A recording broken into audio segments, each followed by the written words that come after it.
ദൈവ തിരുനാമത്തിന് മഹത്വമുണ്ടാവട്ടെ. Bible reading പ്രോഗ്രാമിൽ സംബന്ധിക്കുന്ന ഏവർക്കും കർത്തൃനാമത്തിൽ സ്നേഹവന്ദനം. ഉൽപ്പത്തി പുസ്തകം 41 അധ്യായം നമ്മളിന്ന് വായിച്ച് ധ്യാനിക്കുന്നു. 40 അധ്യായത്തിൽ നമുക്കറിയാം, കാരാഗൃഹത്തിലായിരുന്ന ജോസഫ് അവിടെ വന്ന ഫറവോ രാജാവിൻ്റെ പാനപാത്രവാഹകൻ്റെയും അപ്പക്കാരൻ്റെയും സ്വപ്നങ്ങൾ വ്യാഖ്യാനിക്കുകയും അപ്രകാരം സംഭവിക്കുകയും ചെയ്തു. പാനപാത്രവാഹകനോട് ജോസഫ് പറഞ്ഞിരുന്നതാണ്, നീ പുറത്തിറങ്ങുമ്പോൾ എന്നെ ഓർക്കണം, ഈ തടവറയിൽ നിന്ന് എന്നെ വിടുവിക്കാൻ നീ ശ്രമിക്കണം. പക്ഷേ പാനപാത്രവാഹകൻ അത് മറന്നു. ദൈവം ജോസഫിനെ മറക്കുകയില്ല. ജോസഫിന്റെ ജീവിതത്തിൽ ഈ പ്രതിസന്ധി ഘട്ടങ്ങൾ ഉണ്ടാകുന്നില്ല എങ്കിൽ അവന് ഈ രീതിയിൽ ഒരിക്കലും ഉയരാൻ സാധിക്കുകയില്ല. അതാണ് റോമർ 5:3 നമ്മൾ നേരത്തെ ചിന്തിച്ചതുപോലെ പൗലോസ്ലീഹ പറഞ്ഞത്, കഷ്ടത സഹിഷ്ണുതയും, സഹിഷ്ണുത സിദ്ധതയും, സിദ്ധത പ്രത്യാശയും ഉളവാക്കുമെന്നറിഞ്ഞ കഷ്ടതയിൽ നമ്മൾ പ്രശംസിക്കാൻ പറയുന്നത് കൊണ്ടാണ്. അപ്പോൾ ജോസഫിന്റെ ജീവിതത്തിൽ ഈ കുരിശിന്റെ വഴികളിലൂടെ നടത്തിയാണ് അവനൊരു പുനരുത്ഥാനത്തിന്റെ അവസ്ഥയിലേക്ക് നമ്മുടെ കർത്താവ് വഴി നടത്തുന്നത് നമുക്ക് കാണാൻ പറ്റും. അതുകൊണ്ട് 2 വർഷം കൂടി ജോസഫിന് കാരാഗൃഹത്തിൽ കിടക്കേണ്ടി വരുന്നുണ്ട്. അത് ദൈവം കൊടുക്കുന്ന സമയമാണ്. ദൈവം എപ്പോഴും കൃത്യസമയം പാലിക്കും. ഒരിക്കലും ദൈവത്തിൻ്റെ പ്രവർത്തനം വൈകുകയില്ല. നമ്മുടെ എല്ലാ ശോധനകൾക്കും ദൈവം കൃത്യമായ സമയദൈർഘ്യം നിശ്ചയിച്ചിട്ടുണ്ട്. ആ സമയത്ത് ദൈവം നമ്മെ പരിശോധിക്കുകയാണ്. ആ കാലയളവ് കഴിയുമ്പോൾ അവിടുന്ന് നമ്മളെ സ്വതന്ത്രരാക്കും. നമ്മൾ വിശ്വസ്തരാണെങ്കിൽ ആ കാലയളവ് കഴിയുമ്പോഴേക്കും വിശ്വാസത്തിൽ നമ്മൾ കൂടുതൽ ശക്തിയുള്ളവരായി തീരും. അതുകൊണ്ട് ജോസഫിനെ കൂടുതൽ വിശ്വാസത്തിൽ ശക്തീകരിക്കുവാൻ വേണ്ടി ഈ സമയം ദൈവം ഉപയോഗിക്കുകയാണ്. 2 വർഷം കഴിഞ്ഞപ്പോൾ ഇതാ ഫറവോ രാജാവിൻ്റെ സ്വപ്നം. 2 സ്വപ്നമാണ് അദ്ദേഹം കാണുന്നത്. ഒന്ന്, അദ്ദേഹം ഒരു നദീതീരത്ത് നിൽക്കുമ്പോൾ 7 കൊഴുത്ത പശുക്കൾ, അത് കഴിഞ്ഞ 7 മെലിഞ്ഞ പശുക്കൾ കയറി വന്ന ഈ കൊഴുത്ത പശുക്കളെ തിന്നു കളയുന്നു. മറ്റൊരു സ്വപ്നം കൂടി കാണുന്നു. അല്ലെങ്കിൽ നല്ല കതിരുള്ള 7 കതിരുകളെ, നല്ല സമൃദ്ധമായ 7 കതിരുകളെ, ഉണങ്ങിയതായ അല്ലെങ്കിൽ ബലമില്ലാത്ത 7 കതിരുകൾ ഈ ബലമുള്ള ഈ കതിരുകളെ ഭക്ഷിക്കുന്നു. അതിൻ്റെ സ്വപ്നം വ്യാഖ്യാനിക്കുവാൻ ആ നാട്ടിലുള്ള സ്വപ്ന വ്യാഖ്യാനക്കാരെയും മന്ത്രവാദികളെയും ഒക്കെ ഫറവോൻ വിളിച്ചു വരുത്തിയെങ്കിലും ആർക്കും അതിന് വേണ്ടതായ വ്യാഖ്യാനം നൽകുവാൻ സാധിക്കുന്നില്ല. അപ്പോഴാണ് പാനപാത്രവാഹകൻ ജോസഫിനെ ഓർത്തു. അവൻ്റെ കാര്യം ഫറവോ രാജാവിനോട് അവിടെ പറഞ്ഞു. പെട്ടെന്ന് ഫറവോ രാജാവ് ജോസഫിനെ അവിടെ വിളിപ്പിക്കുകയാണ്. അതിൻ്റെ 14 വാക്യത്തിൽ നമ്മൾ വായിക്കുന്നു, അവൻ ക്ഷൗരം ചെയ്തു, ഇനി അവൻ വസ്ത്രം മാറി. ഇനി ജോസഫിൻ്റെ ജീവിതം ഒരു പുതിയ ജീവിതത്തിലേക്കുള്ള പ്രവേശനമാണ്. പഴയതെല്ലാം അവനിൽ നിന്നും മാറ്റി അവനൊരു പുതിയ സൃഷ്ടിയാക്കി ദൈവം അവനെ ഇനി ഉയർത്താൻ പോവുകയാണ്. അതിൽ 16-17 വാക്യങ്ങൾ വരുമ്പോൾ നമുക്കറിയാം, ഫറവോട് ജോസഫ് പറയുന്ന ചില വാക്കുകളാണ്.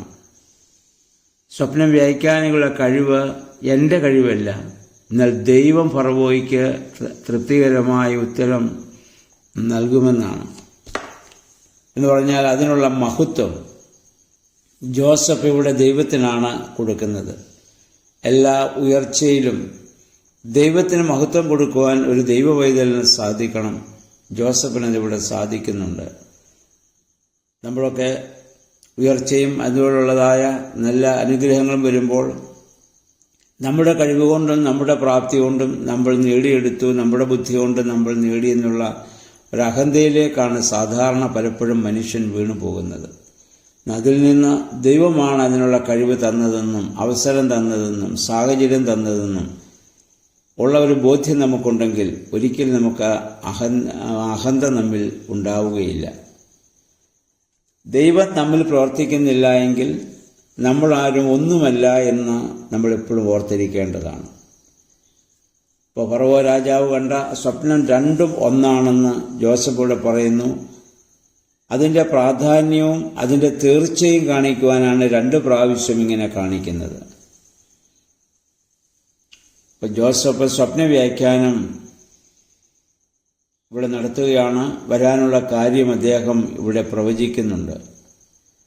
ഇനി 7 വർഷം സമൃദ്ധിയുടെ 7 വർഷം മിസ്രൈമിലുണ്ടാകും. അതിനുശേഷം ദാരിദ്ര്യത്തിൻ്റെ ക്ഷാമത്തിൻ്റെ 7 വർഷമുണ്ടാകും.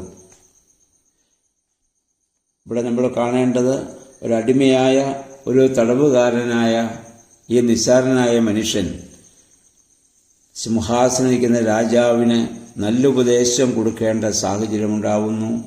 അതിനുള്ള കഴിവ് ഈ അടിമയ്ക്ക് ദൈവം ഇവിടെ കൊടുക്കുകയാണ്. ഈ വ്യാഖ്യാനം ജോസഫിനും അവിടെ ഉണ്ടായിരുന്ന മറ്റുള്ളവർക്കെല്ലാം വളരെ ബോധിച്ചു. ജോസഫിനെ കുറിച്ച് ഫറവോ പറയുന്നൊരു വചനം 38-ാം വാക്യം, ദൈവത്തിൻ്റെ ആത്മാവ് കുടികൊള്ളുന്ന, ദൈവത്തിൻ്റെ ആത്മാവ് വസിക്കുന്ന ഇവനെ പോലെ മറ്റൊരു മനുഷ്യനെ കണ്ടെത്താൻ നമുക്ക് കഴിയുമോ? അത്രമാത്രം ദൈവാത്മാവിനാലല്ലാതെ ഇങ്ങനൊരു വ്യാഖ്യാനം നൽകുവാൻ സാധിക്കുകയില്ല എന്ന് ഫറവോ രാജാവിന് വരെ മനസ്സിലായി. അപ്പോൾ ദൈവം നമ്മിൽ വസിക്കുമ്പോൾ നമുക്കുണ്ടാകുന്ന മാന്യത, നമുക്കുണ്ടാകുന്ന ശ്രേഷ്ഠത എത്ര വലുതാണെന്ന് നമ്മളിവിടെ മനസ്സിലാക്കാൻ അതിന് സാധിക്കണമെങ്കിൽ ദൈവാത്മാവ് നമ്മിൽ വസിക്കണം. അപ്പോൾ മാത്രമേ നമുക്ക് അഹന്തയില്ലാതെ താഴ്മയോടും വിനയത്തോടും കൂടി പ്രവർത്തിക്കാനും സംസാരിക്കാനും നമുക്ക് സാധിക്കുകയുള്ളൂ. പെട്ടെന്ന് ഫറവോ രാജാവ് അവന് പ്രധാനമന്ത്രിയുടെ സ്ഥാനം കൊടുക്കുകയാണ്. അവന് പറഞ്ഞു, ഇനിയും അല്ലെങ്കിൽ അദ്ദേഹത്തിൻ്റെ കയ്യിലുണ്ടായിരുന്ന മോതിരം ഊരി ജോസഫിൻ്റെ വിരലിൽ അദ്ദേഹം അവിടെ അണിയിക്കുന്നു. പട്ടുവസ്ത്രങ്ങൾ അദ്ദേഹത്തെ ധരിപ്പിക്കുന്നു. കഴുത്തിൽ സ്വർണ്ണമാല അദ്ദേഹത്തെ ഇടുവിക്കുന്നു. 2ാം രഥത്തിൽ ജോസഫിനെ എഴുന്നള്ളിക്കുന്നു. എല്ലാവരും ജോസഫിൻ്റെ മുമ്പിൽ മുട്ടുമടക്കുന്നു. ജോസഫ് ഇതിനു മുമ്പ് കാരാഗൃഹത്തിൽ എത്ര പ്രാവശ്യം ദൈവസന്നിധിയിൽ മുട്ടുമടക്കിയിട്ടുണ്ടാവും. അങ്ങനെ ദൈവസന്നിധിയിൽ മുട്ടുമടക്കിയവൻ്റെ മുന്നിൽ മറ്റുള്ളവർ മുട്ടുമടക്കേണ്ടി വരുന്ന ഒരു സാഹചര്യം. അങ്ങനെ ഫറവോ രാജാവ് അവനെ ഈജിപ്തിന് മുഴുവൻ അധിപനാക്കുകയാണ്. ഫറവോ ജോസഫിനോട് പറഞ്ഞത്, ഞാൻ ഫറവോ ആണ്, നിന്റെ സമ്മതം കൂടാതെ ഈജിപ്തിലെങ്ങും ആരും കയ്യോ കാലോ ഇനി ഉയർത്തുകയില്ല എന്ന് പറഞ്ഞാൽ രാജാവിന് തുല്യനായി അവനെ മാറ്റുകയാണ്. അവനൊരു പേരിടുന്നുണ്ട്, സാപ്നത്ത് ഫാനിയെ എന്ന് പേരിട്ടു. എന്നിട്ട് ഓനിലെ പുരോഹിതനായ പുത്തിപ്പോറിൻ്റെ മകൾ ആസ്നത്തിനെ അവന് ഭാര്യയായിട്ട് കൊടുക്കുകയും ചെയ്തു. നമ്മുടെ മറ്റൊരു കാര്യം കൂടി വായിക്കുന്നു. ഈ ഈജിപ്തിലെ രാജാവായ ഫറവോയുടെ സേവനത്തിൽ പ്രവേശിച്ചപ്പോൾ ജോസഫിന് 30 വയസ്സായിരുന്നു പ്രായമെന്ന് 46-ാം വാക്യം. നമ്മുടെ കർത്താവും തൻ്റെ പരസ്യമായ ശുശ്രൂഷ പ്രവർത്തനം ആരംഭിച്ചപ്പോൾ പ്രായം 30 വയസ്സായിരുന്നുവെന്ന് ലൂക്കോസിന്റെ സുവിശേഷം 3-ാം അധ്യായത്തിൽ നമ്മൾ വായിക്കുന്നു. പ്രിയമുള്ളവരെ, അതായത് നമ്മൾ നേരത്തെ പറഞ്ഞ ജോസഫും യേശുക്രിസ്തുവുമായ ഒരു വലിയ താരതമ്യം നമ്മൾ നേരത്തെ പല കാര്യങ്ങളിലും നമ്മൾ ഇത് നടത്തിയതാണല്ലോ. രണ്ടുപേരുടെയും പ്രവർത്തനം ആരംഭിക്കുമ്പോഴും ഇതേ പ്രായം തന്നെയാണ്. അപ്പോൾ ജോസഫ് വളരെ ബുദ്ധിപൂർവ്വം ഇവിടെ കാര്യങ്ങൾ ചെയ്യുന്നു. സമ്പാദ്യത്തിൻ്റെ ധാന്യത്തിൻ്റെ 5-1 അദ്ദേഹം ശേഖരിക്കുന്നു.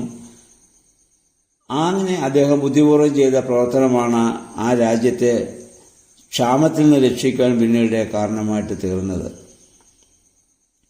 ഇനി നമുക്കുള്ള പ്രശ്നം, നമുക്ക് സഭയ്ക്കും സമൂഹത്തിനും പറ്റിയ